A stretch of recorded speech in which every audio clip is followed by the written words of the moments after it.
মির্জা ফখরুল ইসলাম আলমগীর সাহেব বলতেছেন যে জামাত ইসলামকে নির্মূল করে ফেলতে হবে।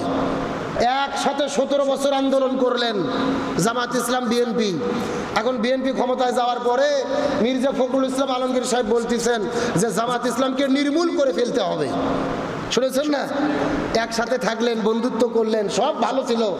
এখন ক্ষমতা পাওয়ার পর অহংকারী বলতেছে জামাত ইসলামকে দেশ থেকে নির্মূল করে ফেলবো। নির্মূল করে ফেলতে চাওয়া এটা হলো স্বৈরাচারের লক্ষণ।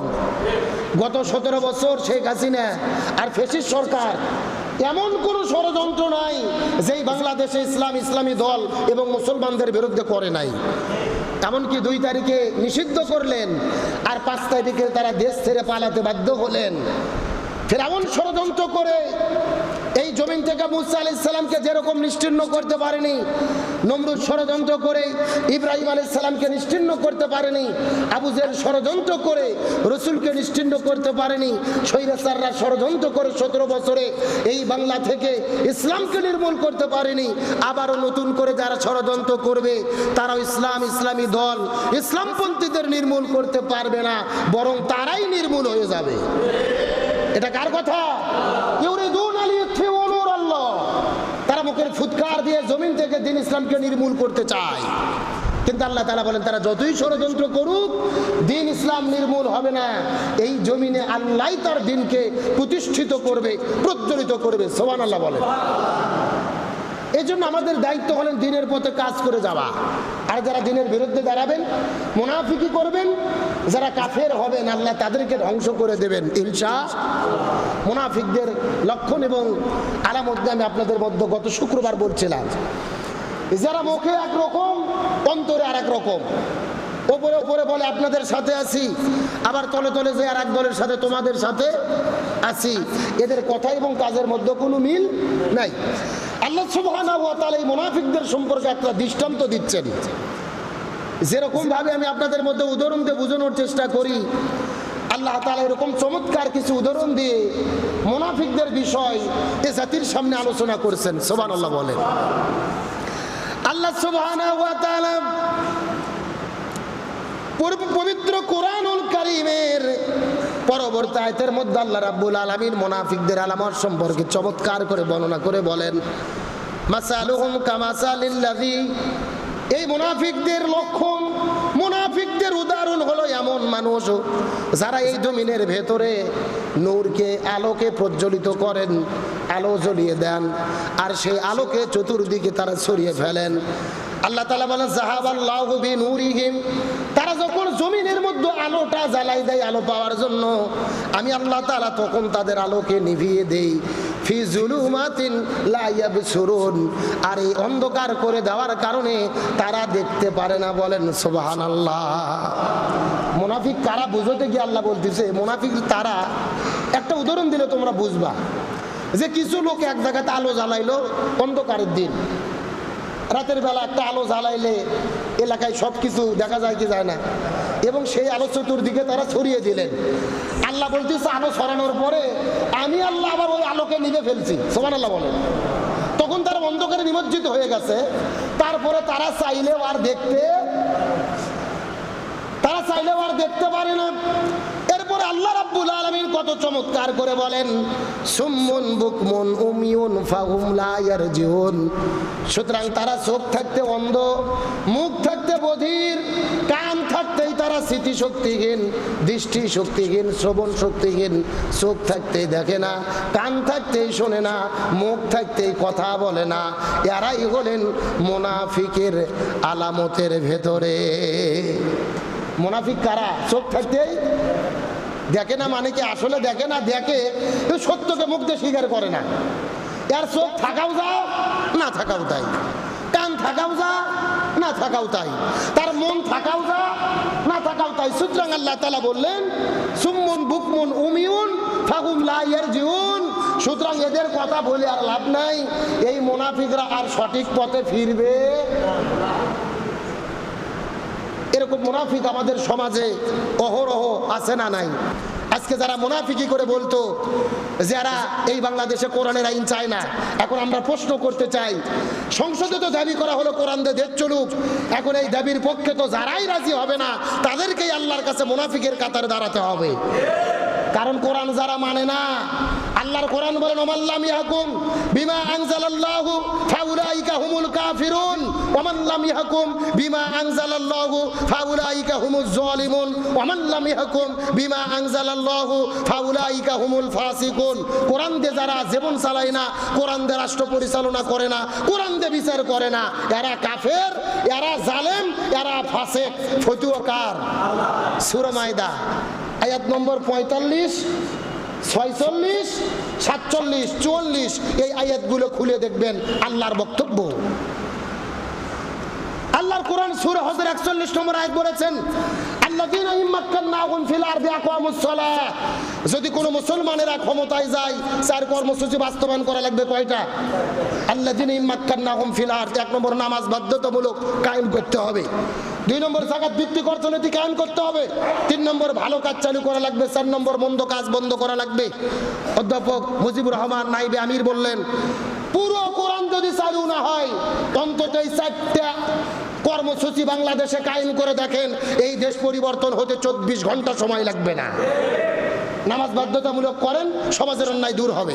যাকাত কায়েম করেন, এই জমিনে সুদ ঘুষ দুর্নীতি দারিদ্র বিবেচনা বন্ধ হয়ে যাবে। ভালো কাজ চালু করেন, মন্দ কাজ বন্ধ করেন, তাহলে সমাজের শান্তি আসবে। এই 4 কর্মসূচি জমিনে কায়েম হোক, এটা শুধু জামাত ইসলাম আর মুজিবুর রহমান সাহেবের দাবি নয়, এটা দেশের 18 কোটি জনগণের দাবি। তার কারণ কোরআনের আইন চালু হলেই জমিনে শান্তি আসতে পারে, কোরআনের নীতি ছাড়া জমিনে শান্তি আসতে পারে। আর কোরআনের আইন যারা চায় না তারা কি? আরো জোরে বলেন। আল্লাহ তাআলা মুনাফিকের নীতি থেকে এ জাতিকে হেফাজত করুক, বলেন আমিন। কোরআনের নীতি যারাই চায়, কোরআনের আইন যারাই চায়, বিপদ আছে না নাই? কোরআনের পাখি শহীদ আল্লামা দিলওয়ার হোসেন সাঈদ রাহিমাহুল্লাহ, এ জমিন থেকে তাকে হত্যা করে শহীদ করে দেওয়া হলো। আল্লামা সাঈদীর কোনো অপরাধ ছিল না, তার অপরাধ একটাই, তার দাবি ছিল যেই কোরআন দিয়ে আমরা তাফসীর করি, এই কোরআন দিয়ে যেন সমাজটা পরিচালিত হয়। আমরা বিএনপির একজন এমপি অ্যাডভোকেট উল কুদ্দুস তালুকদার দুলুকে ধন্যবাদ এবং সেলুট দেই। তিনি সংসদে দাঁড়িয়ে বলেছেন আল্লামা সাঈদীকে যারা রাজাকার বানিয়েছিল, জঙ্গি বানিয়েছিল, তাদের বিচার বাংলার মাটিতে করতে হবে। উনি যদিও বিএনপির নাটুরের এমপি, কিন্তু আল্লামা সাঈদীর বিচারের পক্ষে তিনি হুঙ্কার দিয়েছেন। আল্লামা সাঈদীর হত্যার বিচার চাই চেয়েছেন, এটা শুধু তার দাবি না, এটা বাংলাদেশের সমস্ত মানুষের দাবি। কারণ আল্লামা সাঈদী শুধু জামাত ইসলামের লোক না, তিনি তামাম বাংলাদেশের প্রত্যেকটা ইমানদার মুসলমানের কলিজার টুকরো ছিল। আমরা বাংলাদেশে যত আলেম আছি, যত বক্তা আছি, যত মুফাসসির আছি, যত আলোচক আছি, সব বক্তার ওয়াজ যদি এক পাল্লায় রাখা হয়, আর আল্লামা সাঈদীর তাফসীর আলোচনা বক্তব্য যদি আর এক পাল্লায় রাখা হয়, আল্লামা সাঈদীর বক্তব্যের ওজন আল্লাহর কাছে সবচেয়ে বেশি হয়ে যাবে। আমরা সেই সোনার মানুষটাকে হারিয়ে ফেলেছি, অন্যায়ভাবে তাকে হত্যা করা হলো, 13 বছর জেলে রেখে শরীরে বিষ ঢুকায়া। তাদের আমরা বিচার চাই কি চাই না? সুতরাং এই এমপিকে ধন্যবাদ দেই, সেলুট দেই, হকের পক্ষে কথা বলেছেন। আমরাও চাই জুলুমের বিচার হোক, মুনাফিকি নীতি থেকে আল্লাহ জাতিকে হেফাজত করুক, বলেন আমিন। তাহলে বলতে চাচ্ছিলাম আল্লাহ তাআলা কাফের মুনাফিকদের জাহান্নামে ঢুকাবেন, তবে মুনাফিকদের থাকার জায়গা কোথায় হবে? একেবারে নিচে। আমার বন্ধুগণ, মুসলমান ভাইরা গভীর মনোযোগ লক্ষ্য করুন। আল্লাহ তাআলা মুনাফিকদের উদাহরণ দেওয়ার পরে পরবর্তী আয়াতের মধ্যে আল্লাহ তাআলা কত চমৎকার করে বলেন, ইয়া আইয়ুহান নাসু উবুদু রাব্বাকুমুল্লাযী খালাকাকুম ওয়াল্লাযীনা মিন ক্বাবলিকুম লাআল্লাকুম তাত্তাকুন। আল্লাহ তাআলা কাফের, মুনাফিক এবং মুত্তাকিদের আলোচনা করার পর এখন ডাক দিচ্ছেন, ইয়া আইয়ুহান নাস, হে পৃথিবীর মানুষেরা, উবুদু, ইবাদত করো, আল্লাহর ইবাদত করো। চিৎকার করে বলেন তো, ইবাদত করতে হবে কার? আর জোরে বলেন, ইয়া আইয়ুহান নাস, হে মানুষেরা, ইয়া আইয়ুহান নাস উবুদু রাব্বাকুমুল্লাযী খালাকাকুম, যেই রব তোমাদেরকে সৃষ্টি করেছেন, ওয়াল্লাযীনা মিন ক্বাবলিকুম, এবং তোমাদের পূর্ববর্তীদেরকেও সৃষ্টি করেছিলেন। আর ইবাদত করবা এই জন্য, লাআল্লাকুম তাত্তাকুন, যাতে করে তোমরা মুত্তাকি হতে পারো। ইয়া আইয়ুহান নাস, হে মানুষেরা, উবুদু, তোমরা ইবাদত করো রব্বাকুম, তোমাদের সেই রবের যিনি তোমাদেরকে সৃষ্টি করেছেন এবং তোমাদের পূর্ববর্তীদেরকেও সৃষ্টি করেছিলেন, যাতে করে তোমরা মুত্তাকি হতে পারো। তাহলে আল্লাহ কাফিরদের চিহ্নিত করলেন, মুনাফিকদের চিহ্নিত করলেন, ইমানদারদের চিহ্নিত করলেন, করার পরে আল্লাহ সমস্ত মানুষদেরকে ডাক দিয়ে বললেন তোমরা আল্লাহর ইবাদত করো। চিৎকার করে বলেন ইবাদত করতে হবে কাক? ইবাদত বলতে আমরা কি বুঝি? ইবাদত শব্দের শাব্দিক অর্থ দাসত্ব করা, গোলামি করা, হুকুম মেনে চলা, বিধি বিধান মেনে চলা। একেবারে সহজ কথায় আল্লাহ তাআলা আমাদের যেই হুকুম করেছেন, প্রত্যেকটা আদেশ এবং প্রত্যেকটা নিষেধ মেনে চলার নাম কি? ইবাদত।